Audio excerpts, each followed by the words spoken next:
Good morning. Good after morning. Hello. Oh, yeah, 2 minutes. 2 minutes till the afternoon, Rod. We got the smart beard here today. Right. We got the smart beard. There is only one. Only one smart beard? Only one smart beard. Well, I think we can both attest to that. Yeah. Yeah. Well, it's station policy here that you have to have a Drew on and you have to have a beard on. So, and we've covered both of those today with the vacation request. Now, does facial hair count? Like, I got a beard. Oh, come on. He's born into it. I'll be here all week. Don't It's have cooking, to guys. You know, I think the story for us that we're kind of shaking our heads about, and maybe rightfully, or I don't know why this surprises us, but this is such a big issue with these retired former NFL players. And when you wake up in the morning, you just don't think it can happen to you. And as a fan base, I'm not sure Lions fans believe it. You know, it's one of our own. And by the way, that one of our own is the only quarterback to have won a playoff game in our lifetime.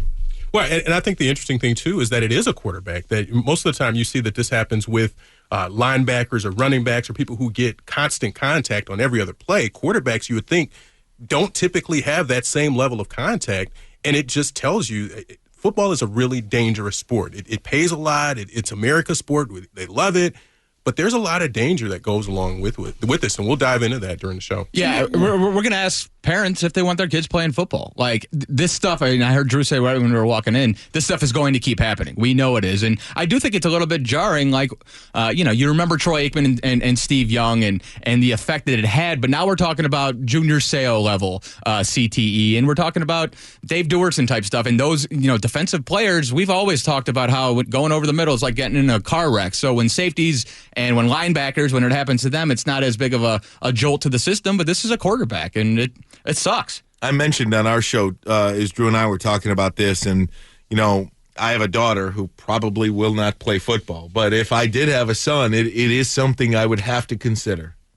Yeah, there's so much more information than there was even when people like us were coming up right here on WMGC FM HD1 Detroit. Thank you. Very, very, right on 12 o'clock.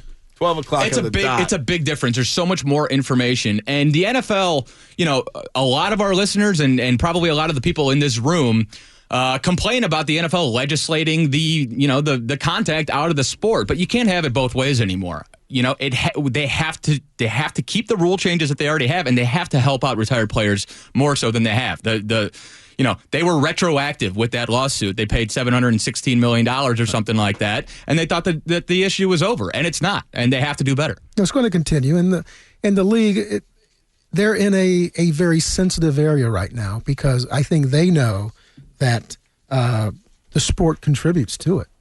I'm sure their attorneys are telling them that we can't go too far.